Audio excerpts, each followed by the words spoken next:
Bulletin की शुरुआत बड़ी खबर के साथ करेंगे। दिल्ली में प्रदूषण से फिलहाल राहत नहीं है। वायु गुणवत्ता बेहद खराब श्रेणी में पहुंच चुकी है और कई इलाकों में एयर क्वालिटी इंडेक्स 400 के करीब पहुंच चुका है, जो ये बताता है कि दिल्ली की हवा जहरीली नहीं बल्कि बहुत ज्यादा जहरीली है। आप देखिए, बेहद खराब श्रेणी में पहुंची है वायु गुणवत्ता और ऐसे में आपको एक धुंध की चादर दिल्ली में नजर आएगी, क्योंकि ये जो धुंध है ये पोल्यूशन है और ये पोल्यूशन आपके लिए बहुत ज्यादा खतरनाक है। इसमें आप बाहर वॉक करने नहीं जा सकते। छोटे बच्चे अगर स्कूल जा रहे तो आप समझिए उनके लिए कितनी बड़ी परेशानी है, कितना बड़ा चैलेंज उनके सामने है। जो उनके अभिभावक के जो पेरेंट्स हैं वो चिंतित हैं।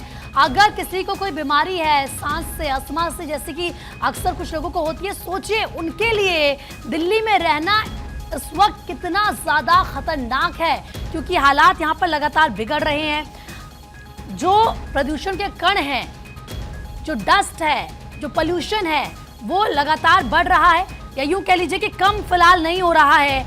और इसके लिए जो पर्याप्त कदम है शायद उनको उठाया उस तरीके से नहीं जा रहा है, क्योंकि राहत तो फिलहाल आप कह सकते हैं कि दिल्ली वालों को दूर दूर तक नहीं मिल रही है।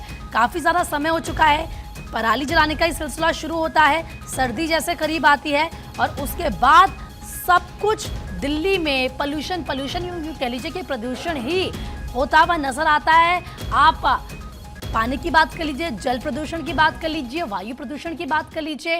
इस वक्त मैं आपको अलग अलग तस्वीरें दिखा रही हूँ। India gate, Akshardham, AIIMS, south extension, Kalindi Kunj, और इन सभी 5 तस्वीरों को देखकर आपको ये लग रहा होगा कि कोहरा है। सर्दियों में अक्सर आप ऐसा कोहरा देखते हैं और बचपन में तो आपने जरूर इस तरह का कोहरा देखा होगा जब आप स्कूल जाते होंगे उस वक्त, या फिर कहीं और सुबह सुबह काम से निकले होंगे। लेकिन ये गलतफहमी है, ये कोहरा नहीं है बल्कि ये है पोल्यूशन, ये है प्रदूषण।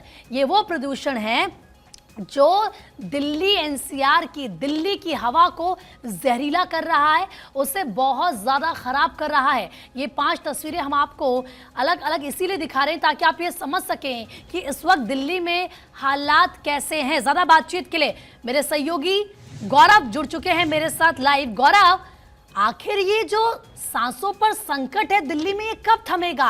कब इस जहरीली हवा से मुक्ति मिलेगी दिल्ली एनसीआर के लोगों को? फिलहाल बताएं, क्या इस वक्त अपडेट मिल रहा है, क्या तस्वीरें नजर आ रही है? बिल्कुल प्रीति, अगर बात करें इस वक्त अगर राजधानी दिल्ली की, तो लगातार पिछले अगर 1 हफ्ते से हम देखें तो प्रयास तो जरूर किया जा रहा है कि राजधानी दिल्ली में जो पॉल्यूशन का स्तर है उसको कम किया जा सके। अगर हम एक्यूआई की बात करें तो वो लगातार गंभीर श्रेणी में बना हुआ है। आनंद विहार की अगर मैं बात करूं तो 400 का जो आंकड़ा है वो कल 419 तक एक्यूआई जो है आनंद विहार में पहुंच गया था, और आज भी सुबह से अगर एक्यूआई लेवल की बात करें तो वो 400 के आंकड़े को टच कर रहा है। इस वक्त मेरी मौजूदगी दिल्ली के कर्तव्य पथ पे है और ये लुटियंस का पूरा जो हिस्सा है 9:30 बजे की ये तस्वीरें यहाँ पर हैं। लेकिन जिस तरीके से अगर हम बात करें, हालांकि यहाँ पेड़ पौधे, ग्रीनरी बहुत ज़्यादा है इस हिस्से में, बावजूद उसके अभी भी आपको ये सफ़ेद जो ये कोहरे नुमा ये चादर दिखाई दे रही है, दरअसल ये पॉल्यूशन है। और जो हरियाणा की बात करें, पंजाब के हिस्सों की बात करें, जो पराली जलाई जाती है उससे निकलने वाला जो प्रदूषण है वो राजधानी दिल्ली तक पहुंचता है। और जितनी भी बैठकें होती हैं उसमें ये कहा जाता है कि उसके लिए जिम्मेदार जो हैं वो किसान हैं। हालांकि इससे पहले भी एक एक्शन प्लान बना था, समीक्षा बैठक हुई थी और ये तय किया गया था, राज्यों को भी दिशा निर्देश दिया गया था कि वो अपने अपने राज्यों में सुनिश्चित करें कि इस तरीके का अगर पराली कोई जलाता है किसान तो उससे बल्कि उसकी पराली खरीद लें। तमाम ऐसे उपक्रम जारी किए गए थे, लेकिन वो चीजें दिखाई नहीं दी। और अब स्थिति राजधानी दिल्ली की जो है ये बिल्कुल इस तरीके की बनी हुई है कि लोग जो हैं वो मास्क पहन के वॉक करने निकल रहे हैं। कुछ लोग अभी यहाँ पर इंडिया गेट पे साइकिलिंग करने के लिए आए थे। आज छुट्टी का दिन है, लेकिन फिर भी देखिए जो माहौल है काफी आपको शांत नजर आएगा और तस्वीरें आपको बेहद धुंधली नजर आएंगी। यानी कि जो विजिबिलिटी है, जो इंडिया गेट दिखता है बिल्कुल सड़क से जब आप निकलते हैं कर्तव्य पथ से, वो आपको अभी कैमरे में बिल्कुल साफ दिखाई नहीं देगा। इसका सबसे बड़ा कारण यही है कि राजधानी दिल्ली में जो वायु प्रदूषण है वो बेहद खराब श्रेणी में बना हुआ है। और इसको लेकर के दिल्ली सरकार भी बैठक कर रही है। तमाम जो कवायद है वो की जा रही हैं और अब से थोड़ी देर पहले ही यहाँ से जो खास करके अगर मैं बात करूँ इस पानी का जो छिड़काव है गाड़ियों के माध्यम से वो भी यहाँ पर किया जा रहा है। और इसके अलावा आनंद विहार के हिस्सों की अगर मैं बात करूँ तो ड्रोन तकनीक के माध्यम से जो पानी को हवा में उसके भर के छोड़ना और उसके बाद से उससे छिड़काव करना, इस तरीके की जो कवायद है वो अलग अलग हिस्सों में की जा रही है। एक जो टास्क फोर्स है, पूरी जो एक टीम है, वो पर्यावरण मंत्री जो है गोपाल राय, उनके दिशा निर्देश में बनी है, जो दिल्ली के औद्योगिक क्षेत्रों में भी जाती है, इंडस्ट्रियल एरियाज में, कि वहां किसी प्रकार का कोई पॉल्यूशन तो नहीं हो रहा है, कोई खुले में कोई जला तो नहीं रहा है कुछ इस तरीके का पदार्थ जिससे पॉल्यूशन हो। खास करके अगर हम निर्माणों की बात करें उस पर भी पाबंदी लगाई गई, जो भवन निर्माण हो या किसी प्रकार का कोई भी निर्माण हो। तो ये कहीं ना कहीं लगातार हम ग्रेप 2 में जितने नियम फॉलो होते हैं वो किए जा रहे हैं। लेकिन अगर आने वाले इस महीने में इसी तरीके के हालात बने रहें, क्योंकि धीरे धीरे अब जो ठंड है वो दस्तक दे रही है और ठंड के साथ साथ पॉल्यूशन का लेवल और बढ़ेगा, क्योंकि दिल्ली गैस चैम्बर बन जाती है। एक तरफ जब ओस पड़ने की शुरुआत होती है, शीतलहर की शुरुआत होती है, तो दूसरी तरफ ये सफेद चादर, कहीं ना कहीं विजिबिलिटी बेहद कम हो जाती है। तो ऐसे में ऑड इवन की भी बात होती है गाड़ियों को चलाने की। इसके अलावा राज्यों को भी पत्र लिखा जाएगा, जो आसपास के राज्य हैं, चाहे उत्तर प्रदेश की बात करूं, हिमाचल प्रदेश की बात करूं, हरियाणा की बात करूं, पंजाब की बात करूं, उन राज्यों में भी मुख्यमंत्रियों से बातचीत होगी कि वो डीजल वाहन जो उनके आते हैं, बड़े जो बसेज आते हैं, उस पर अंकुश लगाएं। ये ग्रेप 3 की पॉलिसी जो है वो दिल्ली में लागू करनी पड़ेगी अगर इस तरीके के हालात रहे तो। बिल्कुल गौरव, और क्योंकि देखिए दिवाली को समय बीत चुका है, जब पराली जलाने के मामले सामने आ रहे थे उसके बाद कहा जा रहा था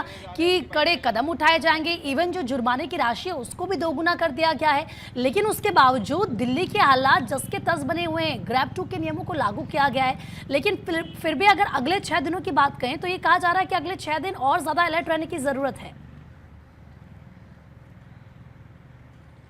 बिल्कुल, देखिए मैंने वही कहा कि जैसे जैसे ठंड जो है वो बढ़ेगी और आने वाले दिनों में आप देखिए कि दिसंबर तक की अगर मैं बात करूं, दिसंबर फर्स्ट वीक की बात करूं, तो जो वो फर्स्ट वीक होगा उसमें हल्का हल्का फॉग भी होगा। खास करके जब फॉग होगा और उसके बाद से ऊपर आसमान पर ये सफ़ेद चादर होगी, तो ऐसे में जो विजिबिलिटी होगी बेहद कम होगी। और वायु प्रदूषण की बात करें तो लगातार जिस तरीके से वायु प्रदूषण की स्थिति दिल्ली में बनी हुई है, दिल्ली लुटियंस की अगर मैं बात करूं, यहाँ पर भी 317 319 AQI लेवल जो है वो बना हुआ है। और आप इस चीज को समझिए, एक बार मैं फिर से चाहूंगा तस्वीरें मैं आपको दिखाऊं। अगर ये जो मार्ग है ये बहुत ज्यादा व्यस्त मार्ग है, खास करके कर्तव्य पथ की अगर मैं बात करूं, और उसके ठीक आगे अगर मैं अब थोड़ा सा अपने कैमरामैन से कहूं पैन करें, तस्वीरें दिखाएं। आगे अगर हम विजय चौक की बात करें और राष्ट्रपति भवन की तस्वीरें दिखाने की मैं कोशिश करूं, तो आपको ये महज 800 मीटर की 500 मीटर की जो पूरी दूरी है ये भी आपको स्पष्ट तौर पे तस्वीरें नहीं दिखाई देंगी। इसका सबसे बड़ा कारण ये है, हालांकि ये खुला एरिया है, यहाँ पेड़ पौधे अधिक है, ग्रीनरी है, इसलिए भी ये जो सफेद चादर लगातार देखने को मिल रही है ये बहुत ज्यादा लोगों को परेशान कर रही है। और देखिए इसका सीधा असर जो है वो लोगों के स्वास्थ्य पर भी पड़ रहा है।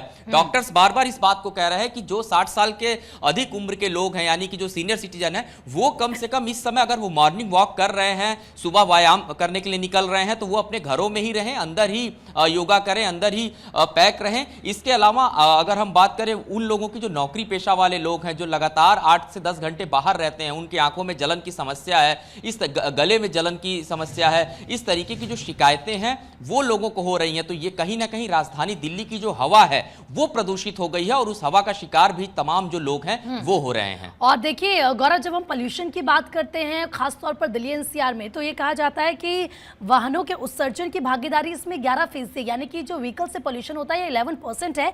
जबकि पराली की अगर हम बात करें तो पराली के धुएं से 15 से 17% पोल्यूशन होता है। क्या लगता है कि जल्दी अब ऑड इवन को लेकर, क्योंकि आप पहले जानकारी भी दे रहे थे कि ऐसा हो सकता है, लेकिन अब लगता है कि क्या वो समय आ गया एक बार फिर से इस रूल को लागू किया जाए, ऑड इवन?